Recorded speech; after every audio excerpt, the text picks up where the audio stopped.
કે બચ્ચું થોડી વારે ગેસ પસાર કરે ને થોડી વારે ગેસ પસાર કરે એટલે ને ઉલટી કર્યા કરે, ભાઈ તમે ગભરાઓ ને જરી વારે ગેસ પસાર કરે ને એટલે બચ્ચું જરા ચરક્યા કરે. ગેસ પસાર થાય ને એટલે બચ્ચાનો સંડાસ લિક્વિડ હોય એ થોડો થઈ જાય એટલે તમને એમ લાગે કે બચ્ચુને ઝાડા લાગેલા, પણ ઝાડા તેને નહીં કહેવાય કે જરા ચરકે, એનો અર્થ કે એને ગેસ થયો છે ને. એટલે આ બી ધ્યાન આપવાનું. ને ઘરે અહીંયાથી તમને તેલ માલિશ કેવી રીતે કરવું તો શીખવાડેલું છે, બરાબર? તો એ બરાબર બાળકને તેલ માલિશ કરવાનું. ઘરે જાઓ ઠંડીમાં અમે તો કહીએ કે અઠવાડિયામાં 2 વાર તમે બચ્ચું નવડાવજો. ને તારા બચ્ચા તો 2.5 કિલોના નહીં થાય ત્યાં સુધી નવડાવવાનું જ નથી. બહુ તો અઠવાડિયામાં 2 ટાઈમ ભીના કટકાઈને ઉછી લેવાના. ને તારે માથું બાળકનું રોજ ધોવાનું નથી, 10 દિવસે 1 વાર ધોવાનું બાળકનું માથું. ને એ પણ ડાયરેક્ટ પાણી નહીં લેવાનું, હાથ પર પાણી લેવાનું ને પછી માથા પર કરવાનું. ને જ્યારે પણ બાળકને નવડાવે ને ત્યારે એટલું ધ્યાન આપો કે બાળકનું માથું ઊંચું હોવું જરૂરી છે. વાંધો નથી ને નવડાવો તો બી વાંધો નથી, અઠવાડિયામાં 2 વાર. આના તો બચ્ચા પેલા 2 કિલો ને 300 ગ્રામ ને 2 કિલો ને 100 ગ્રામ નું છે ને, 2 ટ્વિન્સ છે એટલે એના 2.5 કિલોના નહીં થાય, આપણું તો છે 2.5 કિલો એટલે વાંધો નથી. ઓકે ને?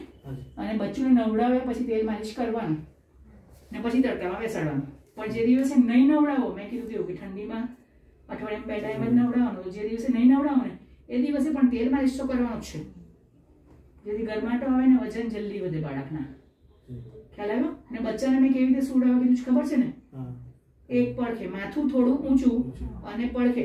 કાલે તમારા બચ્ચા કેવી રીતે સુવડાવે? આમ ડોકી સાઈડ પર, ડોકી સાઈડ પર એને પડખે નહીં કહેવાય, આખી કમર અને ખભો બી આમ હોવો જોઈએ. ને ભાઈ એની પાછળ એક ટુવાલનું નાનું ગોળ તકિયો જેવો બનાવી દેવાનો અને કમરની પાછળ મૂકી દેવાનું, જેથી બચ્ચું ચત્તું નહીં થઈ જાય. પણ તમે પેલું જોડીમાં સુવડાવશો કપડાની તો એમાં નહીં ચાલશે. આ બચ્ચું ના કહેવાય. બચ્ચું કાઢી કેવી રીતે સુઈમાં તમારે ફ્લેટ પારણું જેવું હોય, આપણે અહીંયા કેવું પારણું છે હોસ્પિટલમાં, એવા પારણામાં તમે કાનિયા સુવડાવી શકો બચ્ચાને, બરાબર? જોડીમાં નહીં ચાલે. હે? એટલે આ ધ્યાન આપજો, કારણ કે બધા બચ્ચા પહેલા 6 મહિના ઉલટી કરે, ઊંઘમાં પણ કરે. તમે ચત્તું સુવડાવેલું હોય, ઊંઘમાં ઉલટી કરે ને ફેફસામાં ગયું તો 5 મિનિટમાં બચ્ચાનો શ્વાસ બંધ થઈને મૃત્યુ પામી શકે. આપણે એવું નથી કરવાનું. કન્ટિન્યુઅસ મેમ એક પરખે તો બીજે પડી જશે. એનાથી કોઈ દબાતું નથી. જો બધાની માન્યતા એકદમ ખોટી છે કે કાનિયા સુવડાવે, હા ફેરવો ને વાંધો નહીં, કાનિયા સુવડાવે તો આ દબાય કે આ દબાય માસણું, એવું હોતું જ નથી. ના બધાને બહુ એવું બધું નવી ધારણા બહુ હોય. ને આઈડિયલ તો તમે બચ્ચું ઉઘડું પેટ પર સુવડાવવા ને ધેટ ઇઝ ધ બેસ્ટ. અમે તો કે સારામાં સારું બાળકને માટે. પણ એ પણ અગેન ખાટલા કે પેલા ફ્લેટ પારણામાં સુવડાવાય, જોડીમાં નહીં સુવડાવાય. પેટ પર ઉભું સુવડાવ્યું તો એકદમ સરસ બાળકના માટે. પેટ પર ડાયરેક્ટ પેટ પર ઉભું સુવડાવી દેવાનું, કઈ નહીં રાખવાનું, નહીં દબાય ક્યારે બી બચ્ચુનું નાક નહીં દબાય. એ લોકોને એટલી સમજ ભગવાન આપેલી જ છે, એ લોકો આમ સાઈડ પર કરી જ દેશે. એ સારામાં સારું બાળકના માટે. હા, જો એવું સુવડાવતા હોય તો એમાં ડરવાની જરૂર નથી. ને તમે જો કાનીએ સુવડાવતા હોય તો એટલું ધ્યાન આપો કે સવારે અડધો કલાક, બપોરે અડધો કલાક અને રાત્રે અડધો કલાક મેં કીધું એવું પેટ પર ઉઘડું સુવડાવવાનું, અડધો કલાક 3 ટાઈમ. કેમ? એનાથી તમારા બાળકમાં પેટમાં જેટલો ગેસ હોય ને બધો ઘણીવાર છૂટી જાય ને તકલીફ ઓછી થાય. ખ્યાલ આવી ગયો? અને બાળકને રસી આપવાની છે બધી. પહેલી તો રસી જે 3 છે, હા, BCG છે, પોલિયો છે અને ઝેરી કમળાની, તે તો હમણાં અપાઈ જશે. અને પછી પાછી ક્યારે આપવાની તે તમને લખી આપવામાં આવશે. એ રીતે રેગ્યુલર બાળકને રસી આપવાની જરૂરી છે, એ પણ ધ્યાન આપજો. અને બચ્ચુને નવડાવવાના ટાઈમે બચ્ચુનું માથું ઊંચું રાખવાનું, બરાબર? એટલે પાણી રેડે તો મોઢામાં નહીં જતું રહે. ને બીજું, આપણા પગ પર પહેલા રેડીને જોવાનું પાણી કેટલું ગરમ છે. ઠંડુ હોય તો એક સામે ચાલે, પણ બહુ ગરમ હોય તો દાજી જાય. ને અમે બાળક દાજીને આવેલા પણ જોયા છે. ને એક બાળક તો અમારું અહીંયા જ હતું, આ હલર પર જ રહેતું, નજીક જ. આમ ઉલટું રાખ્યું માથાનો ભાગ ને પેલી પાણી નાખ્યું ને ખબર નહીં શું થયું, તે પી ગયું કે ડાયરેક્ટ નાકમાં ને શ્વાસમાં ગયું. અમારી પાસે લાવ્યા પણ નહીં હતું, બચ્ચું જીવતું જ નહીં હતું. એટલે બચ્ચુને નવડાવવાના સમય પણ આ બધું લાગે નાનું નાનું, પણ આ બધી વસ્તુ મહત્વની છે. એટલે માથાનો ભાગ ઊંચો રાખવાનો બાળકનો હંમેશા જ નવડાવવાના ટાઈમે. ખ્યાલ આવી ગયો? આ સિવાય બીજી કોઈ તમને ના સમજ પડે તો પૂછો. ને બીજું બાળકને દવડાવવામાં પણ તમને સમજાવેલું છે, તને તો બતાવ્યું જ કાલે, ને તને પણ મેં બતાવ્યું. બાળકનું પેટ ને તમારું પેટ લાગેલું હોવું જોઈએ. બીજું બાળકની ડાળી છાતી તમારી સ્તનને લાગેલી હોવી જોઈએ. આ બાળકની આ ડાળી કહેવાય, તે તમારા માના સ્તનને લાગેલી જોઈએ. ને ફક્ત તમારો નિપલનો આગળનો ભાગ નહીં, આખો કાળો ભાગ છે તે બાળકના મોઢામાં ગયેલો છે. તમે બાળકને આમ રાખો સીધું અને આમ ડોકી આમ રાખીને દવડાવે એમ તો એવો કંટાળી જાય, ડોકી ખરાબ થઈ જાય એ લોકોની. પેલો વાંકો વળે દુખે એ લોકોને. ને બીજું ક્યારે પણ બાળકને દવડાવવાના ટાઈમે અહીંયા માથાને નહીં પકડવાનું. કેમ કે જો બાળકનું માથું દબાય, નાક દબાય તો પછી માથું ફેરવી નહીં શકે. ને મોટે ભાગે અહીંથી પકડો ને એટલે બાળક દવશે જ નહીં તમારું. અહીંયા આ તમારું આ કોણી છે, આ કોણી ત્યાં બચ્ચાની ગરદન આવી જોઈએ આમ, બરાબર ને આ પેટ એને આડું કરી નાખવાનું. એટલે આ પેટ તમારું એનું આમ લાગેલું હોવું જોઈએ.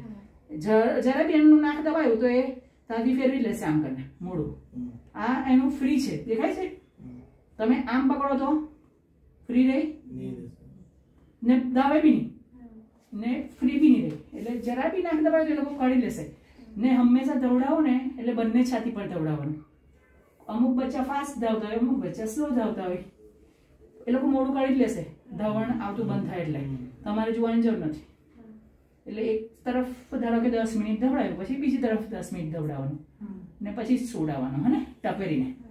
એટલે ઘણા લોકો શું કે એક સાઈડ પર ધાવે ને ઊંઘી ગયું તો મૂકી દે, એવું નહીં કરવાનું. નહીં તો બહુ જલ્દી ચાલુ જાય. દવડાતો ઊંઘી જાય તો આમ ટપલી મારવાની પગ પર, આમ આમ આમ આમ ગલી કરવાની અથવા આમ આમ આમ કરવાનું એટલે ઉઠી જાય, હા ને. એટલે હંમેશા એ તો બધા જ બચ્ચા બહુ ઊંઘે, જેટલું ઊંઘશે એટલું સારું છે, બરાબર.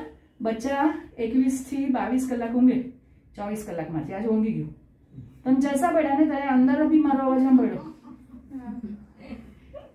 હે ચીમણું ને કેટલા બધા વાળ છે અને બંને બેબીઓ ને લાંબા લાંબા ચોટલા વાળ છે. હવે અત્યારે જાગતું બી છે, સાંભળતું છે બરાબર મારી બધી વાત. એટલે હવે ખ્યાલ આવી ગયો ને બધું તમને બચ્ચાની બાબતમાં. હજુ કોઈ કઈ પૂછવું છે? છોરી તારે ને આનંદમાં રહેવાનું, જીરીજીરીમાં ગભરાઈ નહીં જવાનું. બચ્ચું રડે બી એક આખી આખી રાત જગાડે પણ મા બહેના છે, ધીરજ રાખવી પડે, બરાબર. ચિંતા કરવાની, ડર કરવાથી ધાવણ ઘટી જાય. ને તમારે પણ દૂધ પીવાનું છે 2 ટાઈમ. કેલ્શિયમ ને વિટામિનની દવા તમે લખ્યા પેલી હવે ચાલુ કરવાની છે. ક્યાં સુધી? તમારા બાળકને જ્યાં સુધી તમે થોડું ધાવણ આપો ત્યાં સુધી કેલ્શિયમ અને વિટામિનની ને આયર્નની, હને આ ધ્યાન આપજો. નહીં તો કોઈ 1.5 મહિનો અરે 1.5 વર્ષ દવડાવે ભાઈ, જરા કડાકડાટ તો ઊંચકીને આમાં હલાવ. કોઈ વર્ષ દવડાવે, કોઈ 1.5 વર્ષ દવડાવે, બરાબર ને. બાળકને પહેલા 6 મહિના ઉપરનું કંઈ આપવું નહીં. તમારું ધાવણ અને અહીંયાથી બચ્ચાને ડૉક્ટર લખે 2 ટીપા. ઉપરના પાણીની પણ જરૂર હોતી નથી. ઉનાળા લોકોને એમ થાય કે પેલું તરસું થાય તો એને એક્સ્ટ્રા પાણી આપે. ના, માના ધાવણમાં ભગવાને બધું મૂકેલું છે. ઓકે, ભૂખું રહે એવું લાગે તો અહીંયા જણાવવાનું, અહીંયા હોય એ તમને સમજાવશે પાવડરનું દૂધ કેવી રીતે બનાવીને આપવાનું તે. એનું ના નથી, પણ એ પણ અમે કહીએ કે પહેલાં અઠવાડિયાથી 10 દિવસ જ કોઈ બાળકને જરૂર પડે. પણ આપણે ત્યાંથી તો અમે ધ્યાન આપીએ કે આપણે ત્યાંથી જાય ને ત્યાં સુધીમાં તમારું નોર્મલ ધાવણ આવતું થઈ જ જશે, બરાબર. તને તો મજા પડી ગઈ. ચાલો હવે પતી ગયું આપણું ઘોડિયું. હવે દાદીભાઈ જાઓ.